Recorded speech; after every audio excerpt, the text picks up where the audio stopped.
Bismillahirrahmanirrahim. Alhamdulillahilladzi 'allamal Qur'ana khalaqal insana wa 'allamahul bayan. Wassalatu wassalamu ala Muhammadin khairil anam wa ala alihi wa sahbihi wattabi'in wattabi'it tabi'in wa man tabi'ahum ila yaumil qiyamati bil ihsan. Amma ba' fa ya ayyuhal muslimun al hadirun uhayyikum bi tahiyatil islam. Assalamu alaikum warahmatullahi wabarakatuh.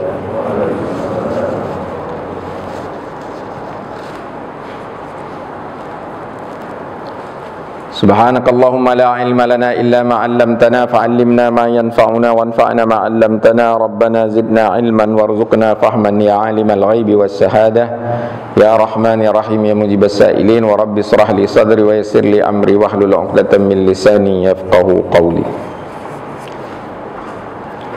Bapak Ibu yang dimuliakan Allah, alhamdulillah kita kembali dapat memperpanjang iktikaf kita di masjid setelah salat subuh berjamaah untuk mempelajari, mengkaji ajaran agama kita agar kita lebih paham dan lebih baik dalam menjalankannya. Pada kesempatan kali ini saya ingin membahas tentang literasi. Literasi itu kalau dalam bahasa Arab disebutnya mahwal ummiyah. Mahwal ummiyah itu memberantas atau menghapus buta huruf. Juga kadang diartikan literasi itu al-kafa'ah lil qira'ah wal kitabah, kemampuan membaca dan menulis. Dalam bahasa Inggris ada literasi pakai C dan Y di ujungnya, ada literation pakai T, I, O, dan N.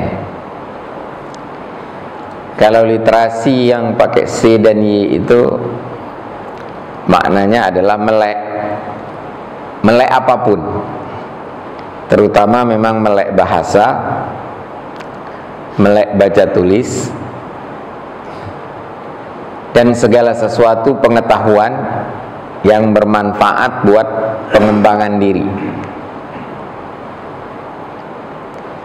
Kalau literation itu memang sebatas melek huruf. Ya.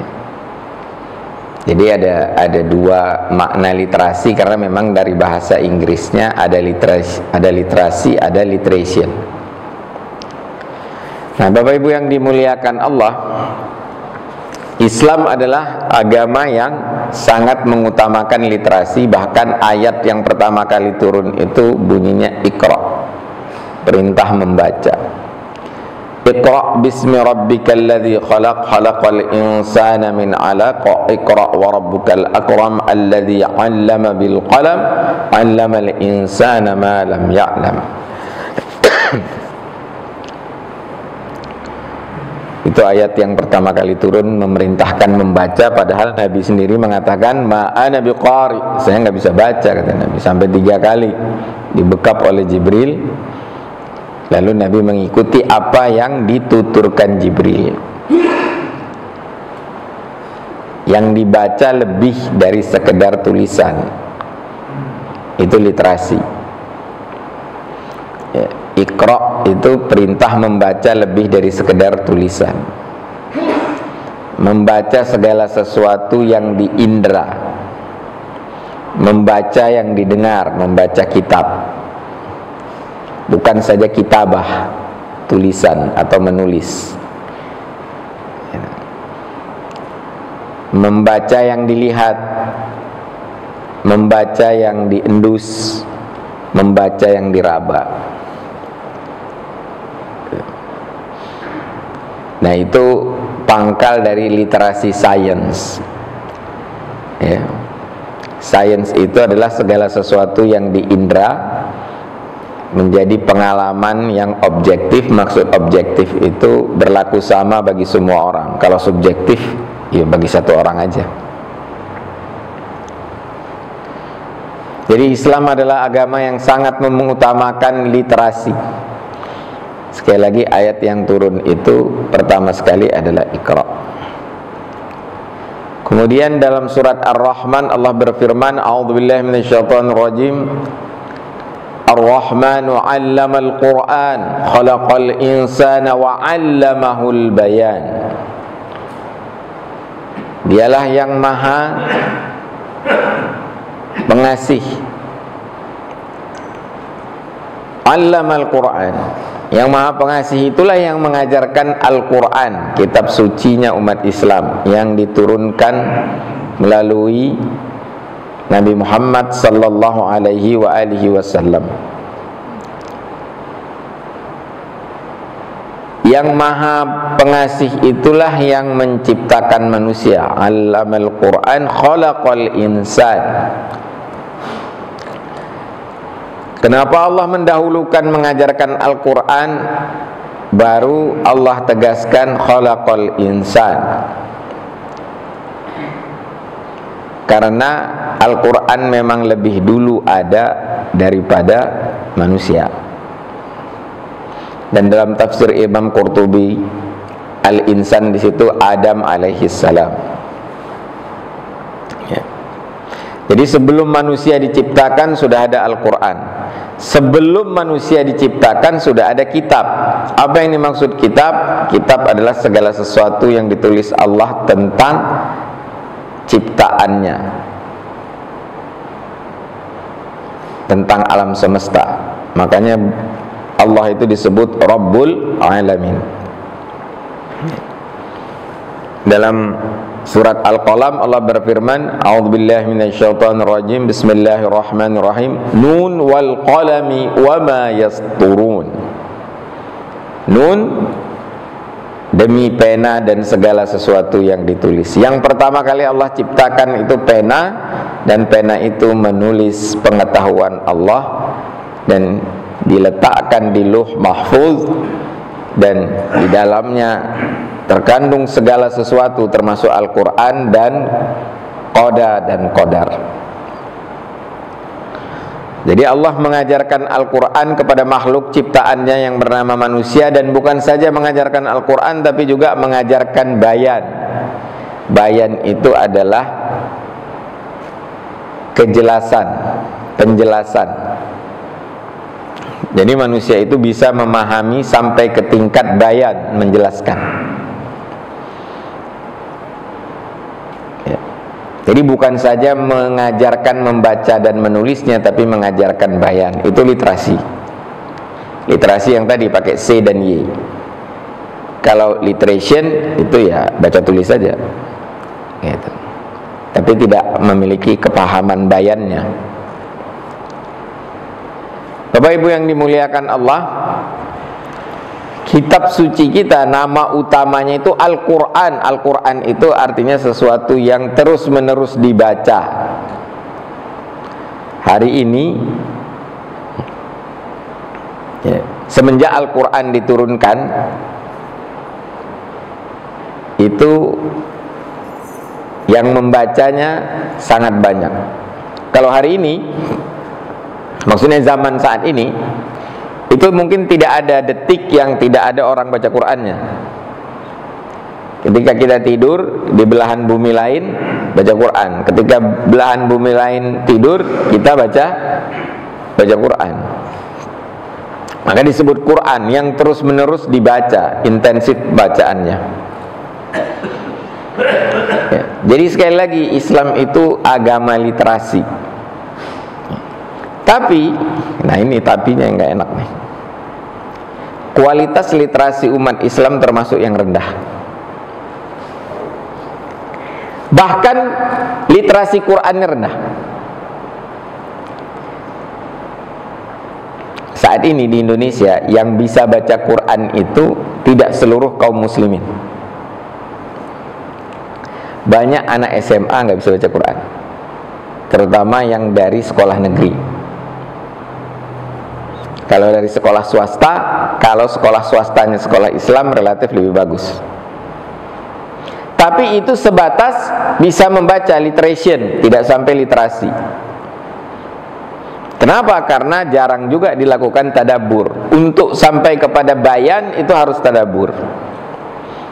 Tadabbur itu artinya merenungi makna kata hubungannya dengan kata sebelumnya, makna ayat hubungannya dengan makna sebelumnya, kemudian direfleksikan ke diri. Misalnya, kenapa Allah sebutkan iyyaka na'budu ihdinas siratal mustaqim, tunjuki kami jalan yang lurus. Allah ajarkan doa paling utama.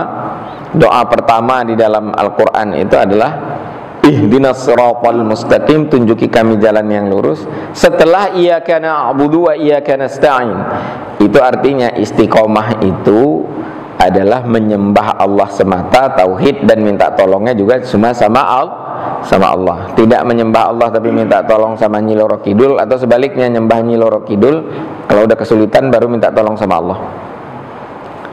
Itu nggak istiqomah namanya, nggak konsisten. Konsistensi itu paling perlu, dan Allah yang membuat kita konsisten, makanya kita minta petunjuk untuk konsisten. Ihdinas siratal mustaqim. Itu tadabbur tahap 1. Tadabbur tahap 2, seberapa istiqomah kita. Nah, direfleksikan ke dalam diri. Kalau yang pertama tadi lihat tubuh. Nah, itulah bayan. Dan itulah literasi.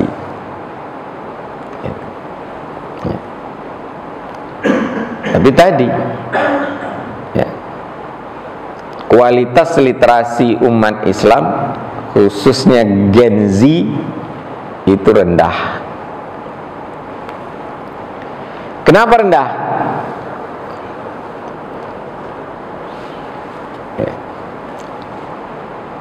Ya karena memang pengajarannya kurang, kurikulumnya nggak cukup.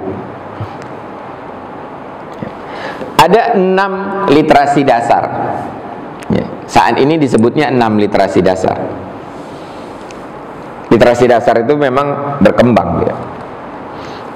Yang terbaru itu yang ditambahkan ke dalam literasi dasar itu adalah literasi digital. Yang pertama literasi baca tulis. Yang kedua literasi numerasi. Ya, literasi angka. Jadi calistung itu yang dimaksud calistung. Tapi calistung di Indonesia itu bukan literasi jadinya. Ya. Cuman bisa baca, bisa tulis, tapi nggak paham dan nggak suka baca, nggak suka nulis, nggak suka berhitung. Ini salah metode. Ya. Kemudian literasi sains. Ya. Padahal Allah sudah kasih panca indera, 5 indera. Indera pendengaran, indera penglihatan, indera penciuman, indera pengecap, dan indera perasa.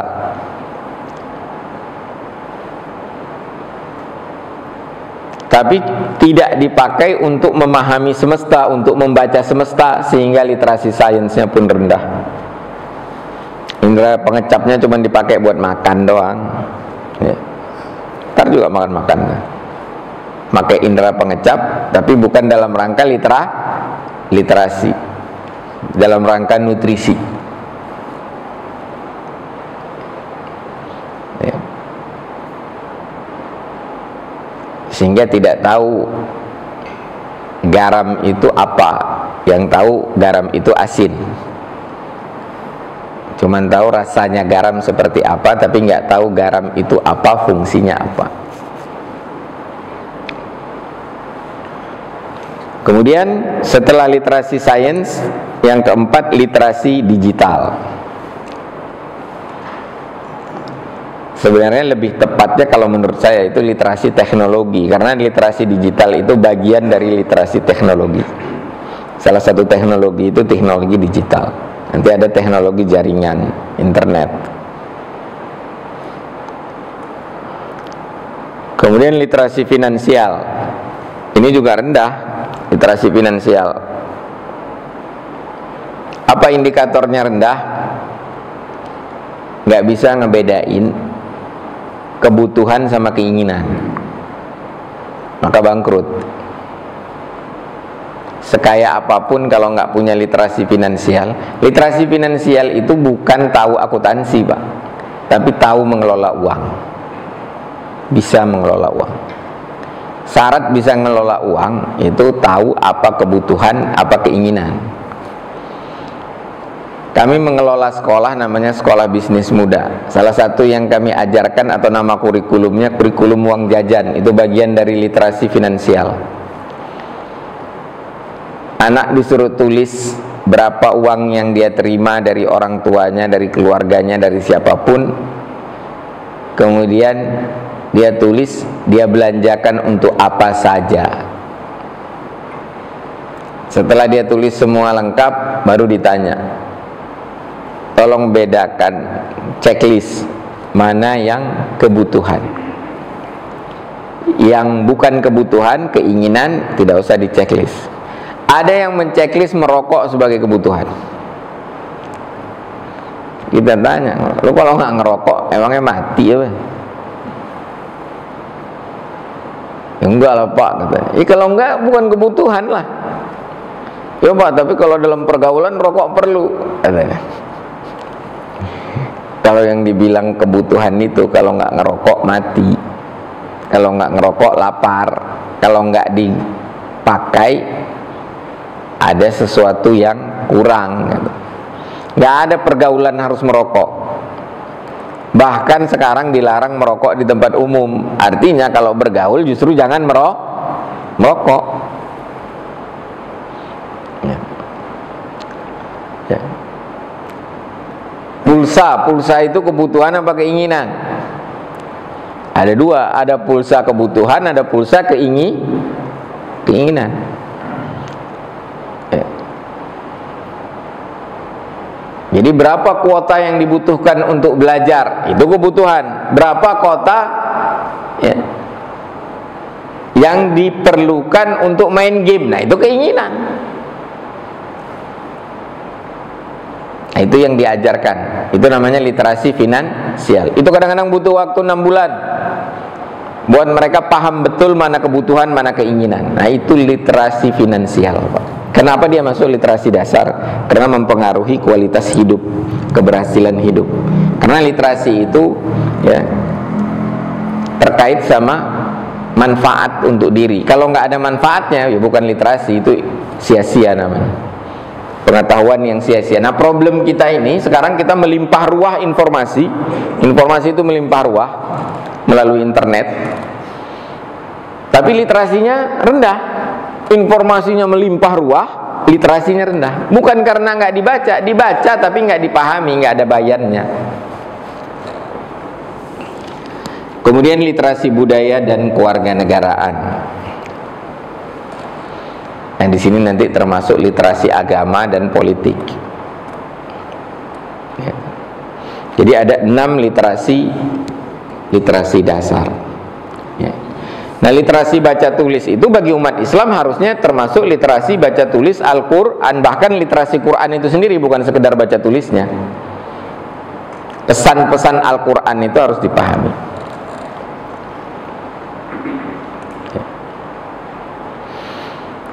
Nah, literasi itu sering didefinisikan sebagai pengetahuan dan kemampuan. Jadi ada dua dia, ada knowledge, ada skill. Tapi lebih tepatnya capability. Terkait baca tulis terutama dan segala sesuatu lainnya, ya, semua pengetahuan yang bermanfaat bagi pengembangan diri. Saya cenderung menjelaskan literasi itu sebagai kemampuan memahami sesuatu dan kemampuan memahami kegunaan. Nah, ini dia. Kata kuncinya di sini ya. Memahami kegunaan dan cara menggunakannya. Ada sedikit masuk ke capability tapi nggak sampai skill. Saya contohkan beda antara literasi sama skill ya. Antara melek sama kemahiran. Semua orang tua itu seharusnya memiliki literasi kurikulum. Apa itu kurikulum? bagaimana cara menggunakan. Tapi orang tua tidak perlu mahir kurikulum. Yang perlu mahir kurikulum siapa? Guru. Guru mahir kurikulum, bukan sekedar literasi. Jadi mahir itu satu tingkat atau penajaman dari literasi. Literasi itu wawasan, tapi bukan sekedar pengetahuan, tapi juga mengetahui cara menggunakan. Dia tahu kegunaan. Apa kegunaan handphone? Bagaimana cara menggunakannya? Apa kegunaan gadget? Apa kegunaan berbagai macam electronic device? Dan bagaimana cara menggunakannya? Secara sederhana, tidak sampai mahir. Adapun maharah atau skill itu dilatih lebih lanjut.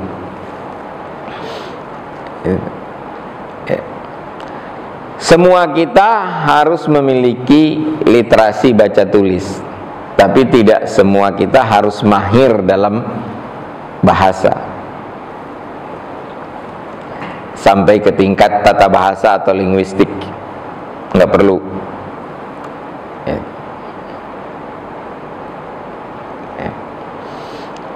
Itu literasi,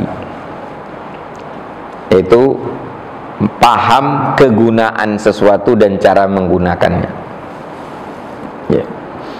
Nah, sekarang dimasukkan menjadi literasi dasar itu literasi teknologi. Tapi di sini ditulisnya literasi digital, sangat khusus karena eranya era digital.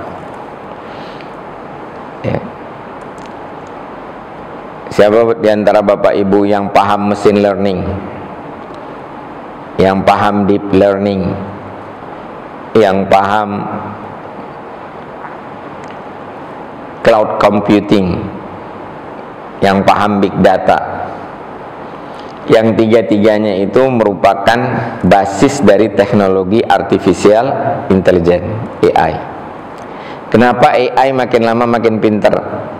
Karena di dalam AI itu ada machine learning dan deep learning. Kalau deep learning itu memang khusus teknologinya ke AI. Kalau machine learning itu sudah dipakai di Google. Machine learning itu dia belajar, dia membelajar kita. Misalnya contoh Google Translate.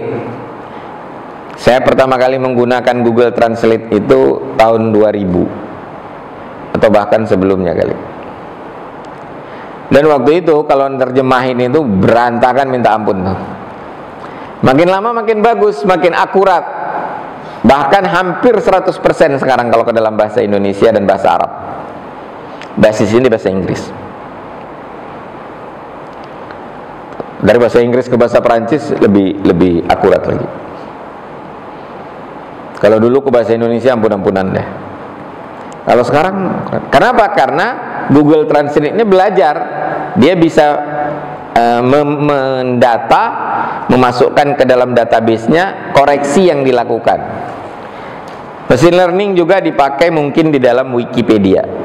Makanya Wikipedia makin lama makin tambah lengkap. Nah, itu machine learning. Kalau deep learning, dia bisa memprogram sendiri. Nah, itu ya, lebih jauh, lebih canggih daripada seolah-olah deep learning itu. Kalau machine learning itu yakilun, memahami koreksi dan segala macam. Kalau deep learning itu ya tafakkarun, direnungkan sama dia. Kira-kira ini dimasukkan ke dalam database yang mana ya? Oh, ini masuk ke dalam database dialek. Kalau kita berdialog dengan salah satu aplikasi AI misalnya ChatGPT, nah nanti si ChatGPT-nya belajar. Ya. Gaya Pak Mizan bicara itu dipelajari sama dia, direnungkan. Gaya saya bicara dipelajari, direnungkan. Gaya Pak Hendra, Pak Suyadi, Ustadz Suyadi bicara itu dipelajari sama dia. Ya. Maka ChatGPT saya bisa jadi beda dengan ChatGPT bapak-bapak. ChatGPT kaum muslimin cenderung sering menjelaskan tentang Islam karena kita sering nanya tentang Islam dan dia pelajari tentang Islam seolah-olah dia muslim. Tapi kalau ChatGPT-nya pendeta, ya itu kayak Rasul Paulus kali ChatGPT-nya. Rasul Paulus itu apa? Kepercayaan orang Nasrani. Karena bagi orang Nasrani itu Isa itu Tuhan bukan Rasul, maka pengikutnya yang disebut Rasul. Kalau bagi kita Isa itu Nabi, pengikutnya disebut Hawariyin. Jadi ChatGPT itu karakternya ngikutin karakter kita dia. Itu namanya di prompting. Prompting itu didorong untuk terbentuk karakternya. Kita nge-prompt diri kita sendiri untuk sholat subuh, bangun pagi, sholat malam, itu nge-prompt. Aqimis sholat. Allah memprom Rasulullah, aqimis sholat liduluki syamsi ila ghasaqil laili wa qur'anal fajri inna qur'anal fajri kana mashhuda wa minal laili fatahajjad bihi nafilatan lak asa an yab'atsaka rabbuka maqaman mahmuda. Nah, Allah memprom nabinya, memprom kita, Rasulullah juga memprom kita, Al-Quran memprom kita, prompting, mutalabah bahasa Arabnya, menuntut kita untuk melakukan sesuatu. Nah, ketika kita berdialog, baik itu secara tulisan, teks maupun secara lisan, suara dengan ChatGPT, itu sebenarnya kita sedang ngeprom dia. Dan ketika kita ngeprom dia, mesin learningnya bekerja mempelajari apa yang kita prom, dan deep learningnya bekerja memahami dan merenungkan, kemudian memasukkannya ke database yang mana. Itu namanya melek digital, Pak. Anak Gen Z itu akrab digital tapi tidak melek digital. Penggunaannya nggak keruan. Dipakai buat pornografi. Itu namanya nggak melek digital. Akrab digital tapi nggak melek digital. Punya kemampuan baca Quran tapi tidak punya kemampuan dari bayannya. Tidak punya kemampuan bayan. Tidak punya kemampuan bayan dari digital. Ya. Apa itu kemampuan bayan? Ya, untuk apa dia itu diadakan, kegunaannya dan cara menggunakannya. Nah, antara kegunaan dan penggunaan kan saya udah pernah bahas ya. Semua di rumah punya pisau dapur? Punya Pak Suyadi? Nah, punya dia. Kan itu alat bantu kegunaannya, alat bantu memasak di dapur. Itu kegunaan, functionalities. Tapi bisa nggak dipakai buat ngebunuh orang? Bisa. Nah, itu namanya penggunaan. Ya. Kenapa jadi mudarat pisau dapur? Bukan kegunaannya yang mudarat, bukan salah pisau dapurnya, tapi salah penggunaannya. AI itu tidak berbahaya. AI-nya tidak berbahaya. As a device, dia memiliki banyak sekali kegunaan. Ya. Begitu juga internet, as a technology, dia banyak kegunaannya. Tapi kalau penggunaannya salah, nah itu yang salah penggunanya, bukan device-nya. Mikrofon itu kegunaannya untuk menyalurkan suara, menangkap suara dan nanti menyalurkannya kepada amplifier dan lalu ke loudspeaker. Bagian dari sound system namanya. Tapi bisa nggak dipakai buat nimpuk orang? Bisa. Nah, kalau dipakai buat nimpuk, yang salah mic-nya atau yang nimpuk? Nimpuk. Pisau dapur itu yang salah pisau dapurnya atau yang pakai buat membunuh orang? Senjata termasuk bom nuklir, itu apa kegunaannya? Dia dibuat untuk melindungi manusia, melindungi teritori, melindungi bangsa. Tapi oleh Zionis, senjata itu dipakai untuk genosida. Nah, yang salah siapa? Zionisnya, yang biadab Zionisnya, ya. Yang merampas tanah bangsa Palestina. Ya. Bukan senjatanya yang salah. Makanya ada istilah the man behind the gun. Begitu juga AI, begitu juga internet. Bahkan Al-Quran itu dipakai buat mantra, buat mengguna-gunakan orang. Yang salah Qurannya, bukan penggunanya yang salah.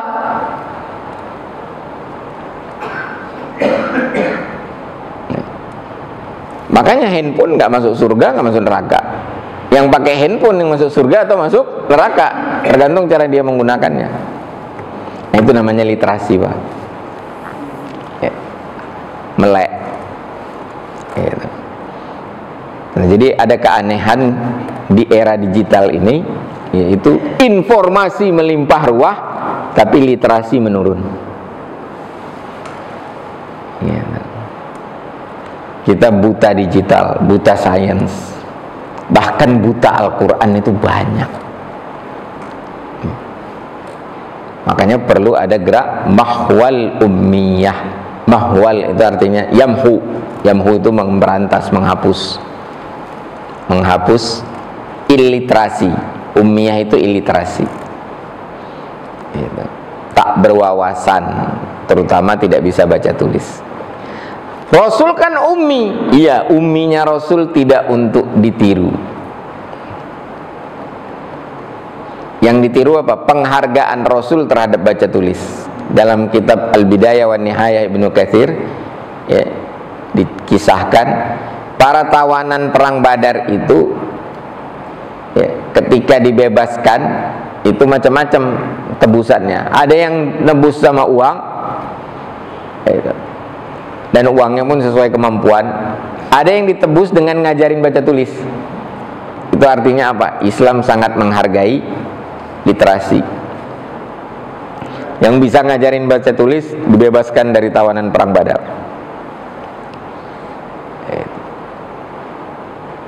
Itu ada di dalam kitab Al-Bidayah wa Nihayah Ibnu Katsir.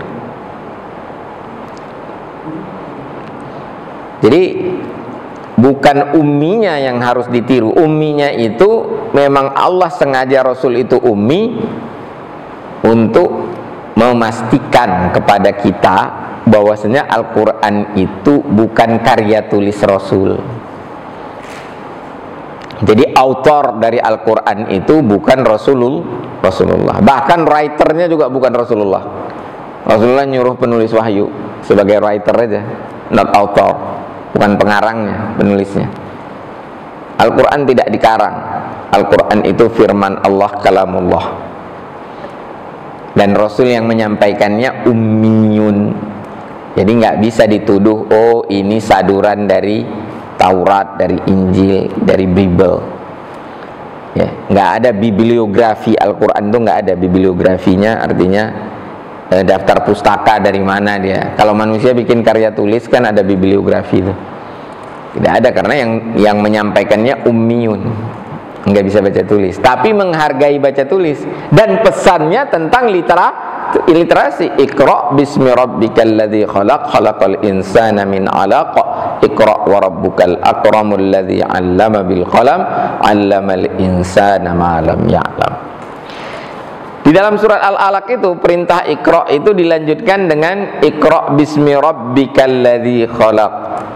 Bacanya dengan nama Tuhan, jangan dengan nama setan. Karena nantinya kegunaannya jadi ngawur kalau dengan nama setan, jadi mantra-mantra. Saya pernah dulu diajarkan kulhu sungsang namanya, Pak. Itu diajarkan di salah satu padepokan pencak silat. Saya dulu belajar pencak silat. Alhamdulillah sekarang udah nggak refleks. Kalau dulu saya sering refleks. Orang negur saya tangkap, sepelintir deh.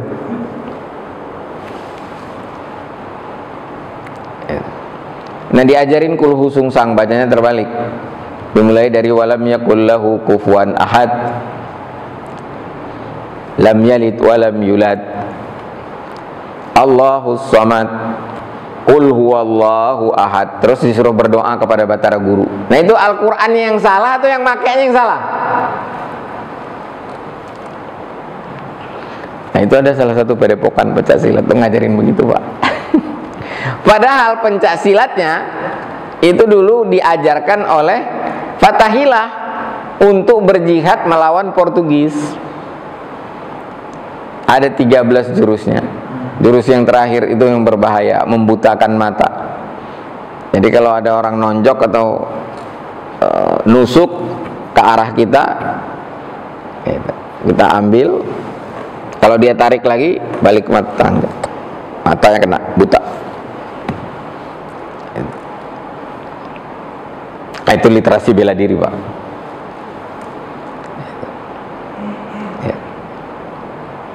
Nah, umat Islam juga rendah literasi jihadnya. Semangatnya tinggi, literasinya rendah. Ada yang semangatnya pun rendah, nggak berani berjihad, takut mati. Padahal mati juga. Orang yang takut mati itu ada yang nggak mati? Nggak ada, mati juga dia.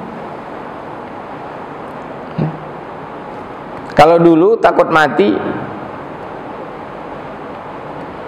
itu orang yang pengecut kan.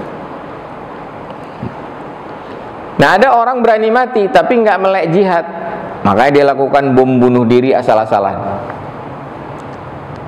Turis dibunuh, turis di Bali dibunuh, alasannya orang Amerika. Kalau mau bunuh itu, bunuhlah Netanyahu. Itu nggak apa-apa dibunuh. Netanyahu itu sama kayak laler, kayak kecoa, minal fawasik. Jadi kalau ada khomsun minal fawasik, kita bilang ada sittun minal fawasik. Wa minha Netanyahu. Enggak melek jihad. Boro-boro jihad, melek dakwah juga enggak. Dikirain dakwah tugas ustadz doang, tugas penceramah doang. Padahal ayatnya ud'u ila sabili rabbika bil hikmah, perintahnya kepada Rasul tapi berlaku buat semuanya. Wal takum minkum ummatun yad'una ilal khair. Kenapa pakai min sebagian? Ya karena nggak mungkin ya kita itu kalau dakwah nggak ada objeknya. Maka yang berdakwah itu sebagian dari umat, sebagian yang lagi menjadi objek dakwah. Tapi setelah menjadi objek dakwah, dia tetap harus jadi dai. Gitu. Melek dakwah juga enggak. Melek jihad boro-boro. Gitu. Melek Quran aja ada yang enggak banyak. Melek finansial enggak, tapi mata duitan. Mata duitan nih ya, tapi nggak melek finansial, nggak tahu cara menggunakan uang, mana yang untuk kebutuhan, mana untuk keinginan. Nah, terakhir, apa yang membuat kita punya kapabilitas literasi?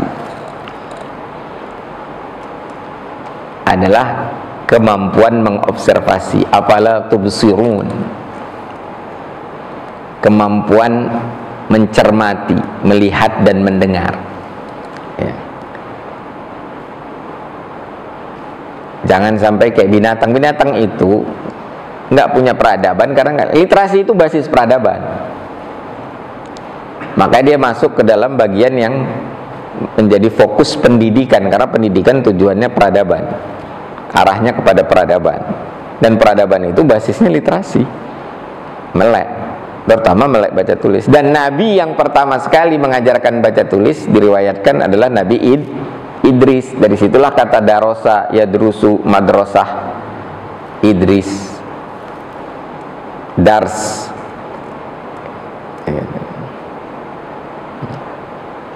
Itu Nabi setelah Nabi Adam kan, Adam, Idris, Nuh, Hud, Soleh. Umat Islam juga literasi seninya rendah. Kalau bikin apa-apa itu jelek. Bahkan literasi kesehatannya juga rendah, termasuk literasi higienitasnya. Toilet pesantren joroknya minta ampun. Saya udah masuk ke ratusan pesantren, Bang. Bukan belajar, dakwah.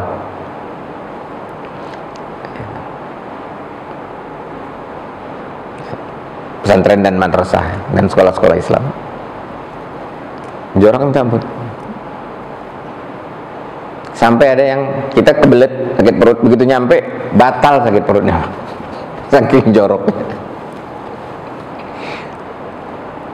Nah, itu yang pertama, yang membuat kita bisa literasi adalah Allah memberi kita basirah. Kalau enggak, kita kayak binatang. Walaqad dzara'na li jahannami katsirum minal jinni wal ins lahum qulubun. Pakai jin enggak ya ayat itu? Lahum qulubun la yafqahuna biha, lahum a'yunun adzanun la yasma'una biha. Punya perangkatnya telinga tapi nggak bisa menyimak, punya perangkatnya mata tapi tak bisa melihat, punya perangkatnya hati nurani tapi tak bisa memahami. Nah, itu kapasitas literasi dari perangkat-perangkat tersebut. Kemudian yang kedua adalah membaca. Nah, membaca itu memperluas literasi kita. Hasil observasi orang, hasil pengalaman indrawi orang, kita nggak perlu mengalaminya, tapi kita bisa literasi, bisa memahaminya dengan membaca buku, membaca kitab. Kalau tadi itu membaca semesta. Kemudian yang ketiga, jadi ada 3 perangkatnya, yaitu berpikir kritis. Nggak cukup berpikir logis, Pak.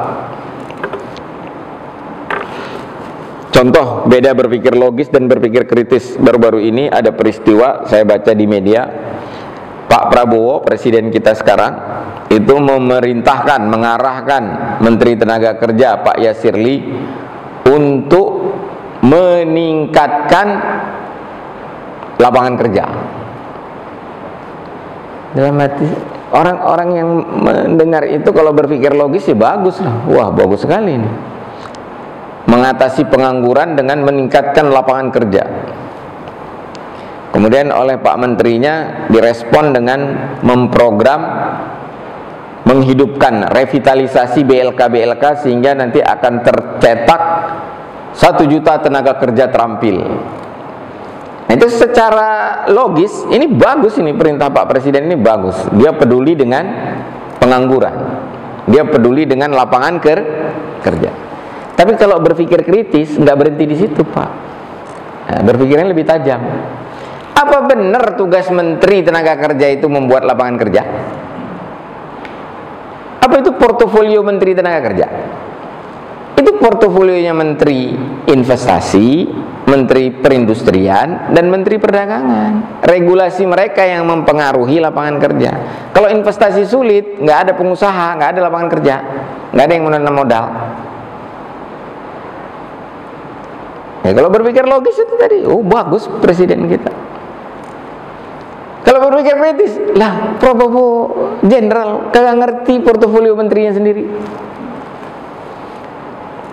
Nah, kritik saya ini disampaikan ke Pak Menteri sama teman saya. 2 jalur lah, dua tingkat. Teman saya menyampaikan kepada temannya dia, yang teman itu adalah temannya Pak Menteri. Sampai, terima kasih atas kritiknya. Nah, berpikir kritis baru bisa memahami, baru bisa literasi, mengkritisi. Nanti bisa juga mengkritik. Kalau mengkritik menunjukkan kelemahan atau ketidaksetujuan atas sesuatu. Kalau ketidaksetujuan itu sudah lebih jauh dari sekedar mengkritik, tapi protes. Kalau menolak, melawan, nah itu inat, membangkang. Ada orang bangkang tapi nggak paham. Pokoknya bangkang aja. Bangkangnya berdasarkan hawa nafsu, bukan berdasarkan literasi. Nah, coba menterinya bikin 1 juta tenaga kerja terampil, lapangan kerjanya nggak nambah, lapangan kerjanya 500.000 atau 700.000. Berapa pengangguran tercipta, Pak? N tenaga kerja dikurangi N lapangan kerja sama dengan N pengangguran. Makin banyak menterinya mencetak tenaga kerja terampil. Kalau menteri dengan portofolio investasi, portofolio industri dan perdagangan tidak bekerja dengan benar, tidak terbuka lapangan kerja, yang terjadi semakin banyak pengangguran. Makin banyak alumni perguruan tinggi, makin banyak pengangguran. Literasi, Pak. Nah, itu termasuk literasi politik juga. Nah, itu berpikir kritis. Jadi kenapa kita rendah literasi? Berpikir kritis kita nggak dilatih. Kita cuma dilatih di sekolah itu berpikir logis. Berpikir logis itu cuma menghafal, sebutkan Pancasila, tapi tidak punya literasi Pancasila. Hafal preambul, bahwasanya sesungguhnya kemerdekaan itu adalah hak segala bangsa, maka oleh sebab itu penjajahan di atas dunia harus dihapuskan. Tapi nggak paham apa itu penghapusan penjajahan. Nggak peduli sama Palestina, nggak peduli sama kebiadaban Zionis Israel yang menjajah negeri Palestina. Ngapain baca preambul tiap hari, tiap upacara? Demikian, mudah-mudahan bermanfaat. Mudah-mudahan yang di sini punya kemampuan mengobservasi, punya kemampuan membaca, punya kemampuan memahami atau berpikir kritis, tidak sekedar berpikir logis. Kalau berpikir kritis itu bisa menganalisis. Gitu. Makanya Al-Quran menuntut kita bukan cuman afala ya'qilun, tapi juga afala yatadabbarun, afala yatafakkarun, tapi tidak berhenti ke situ, harus sampai ke afala yatadzakkarun, bisa ngambil pelajaran, tahu kegunaan dan cara menggunakan, itu namanya tazakkur. Ya. Zikir bukan cuman qomat kamit, tapi tidak masuk ke dalam hati, itu tidak tahu apa itu zikir, kegunaannya dan cara menggunakan zikir. Zikir dipakai buat mantra. Demikian, mudah-mudahan bermanfaat, mudah-mudahan literasi kita meningkat. Kalau masih ada yang mau didiskusikan, falyatafaddal. 9 menit lagi menuju suruk.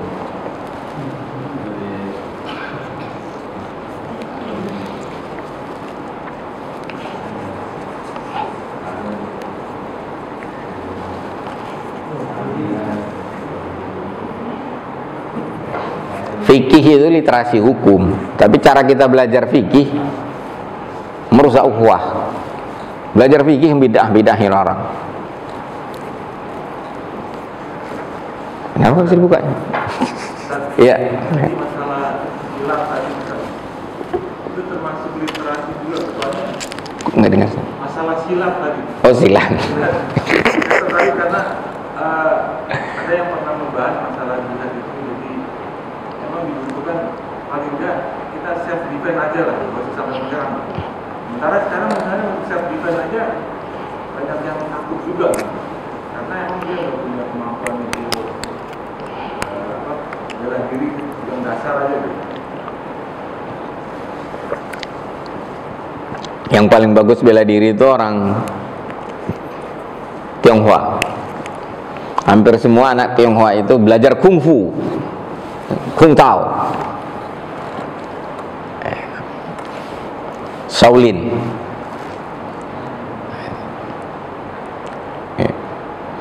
Dan itu juga membuat kita lebih sehat karena bagian dari olahraga. Martial art itu bagian dari sport, olahraga, tapi juga bagian dari jihad. Ya bukan hanya silat lah, apalah, pokoknya bela diri Pak, mau karate kayak mau kempo, mau taekwondo, mau apa aja terserah. Saya nyebut silat karena saya pernah belajar silat dan itu lebih Nusantara gitu. Saya kan muslim Nusantara. Kalau Islam nggak ada Islam Nusantara. Islam mah sama aja, mau di Jawa, mau di Batak, mau di India, mau di Arab, mah Islam mah satu aja. Wa anna hadhihi ummatukum ummatan wahidatan. Agama yang satu, itu umatnya juga satu, walaupun sukunya macam-macam. Nah, boleh dikaitkan nama suku. Muslimnya Muslim Nusantara, Muslim Bojong Kulur. Mana ada Islam Bojong Kulur? Islam Pak Yadi, mau dia di tiang sana, mau dia di Bojong Kulur, mah sama aja. Nah, jadi itu sebenarnya lebih kepada kemahiran Pak, udah. Cuman kalau sekedar melek, tahu apa kegunaan bela diri. Bela diri jangan dipakai buat merampok, buat tawuran. Nah, karena anak muda sekarang bela diri buat tawuran, itu namanya dia nggak melek martial art. Gitu. Nah, kalau mampu menggunakannya secara cakap, itu namanya maharoh, kemahiran, skill. Gitu. Ya, jadi dia termasuk yang perlu. Melek bela diri itu perlu, bagian dari melek jihad. Dulu para ulama itu semua jago bela dirinya. Oh, ini masuk hutan, keluar hutan, ya, ketemu preman. Premannya bukan preman lontong kayak sekarang, bentak kayak takut.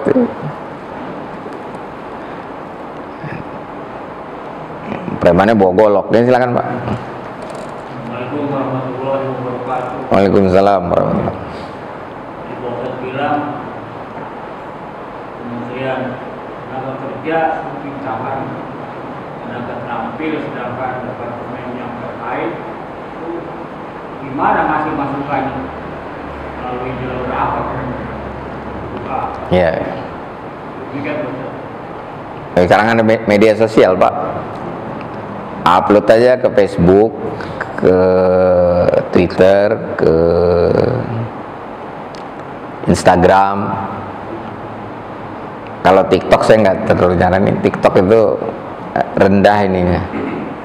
Yang pakai TikTok itu biasanya orang-orang yang nggak melek media sosial, nggak literasi media sosial.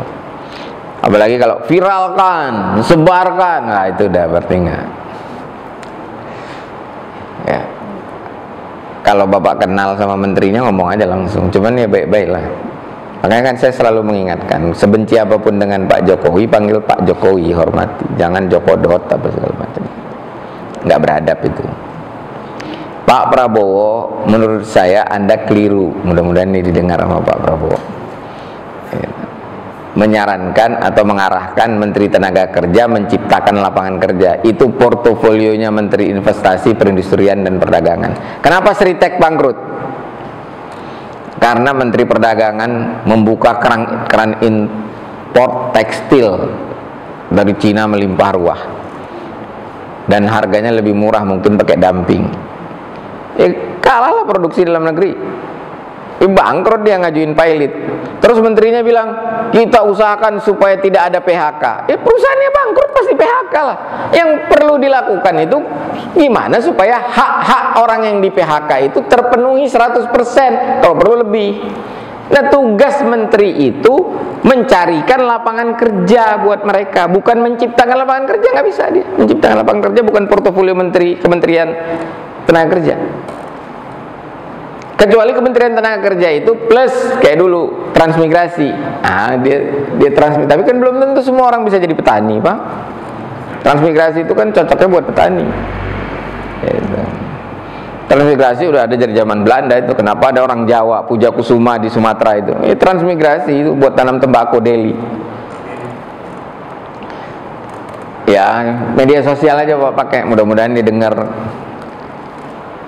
Dengar dalam arti benar-benar dengar dan dengerin. Oh iya saya salah, ngakuin gitu, terus perbaiki, kan nggak apa-apa. Iya. Dan bagus juga. Dan kita ngasih kritik jangan karena benci. Kalau karena benci itu bukan kritik, hujat namanya, hujat. Iya. Saya nggak milih Prabowo, tapi setelah dia jadi presiden ya udah Pak Presiden kita panggil. Iya. Tinggal kita kasih masukan yang baik gitu. Ya mudah-mudahan pemerintahnya literasinya tinggi gitu, rakyatnya juga literasinya tinggi, termasuk literasi politik.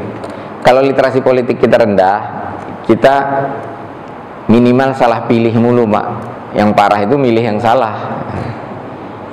Salah pilih masih lumayan. Gitu. Ya. Mana lebih banyak? Salah milih istri apa salah milih suami?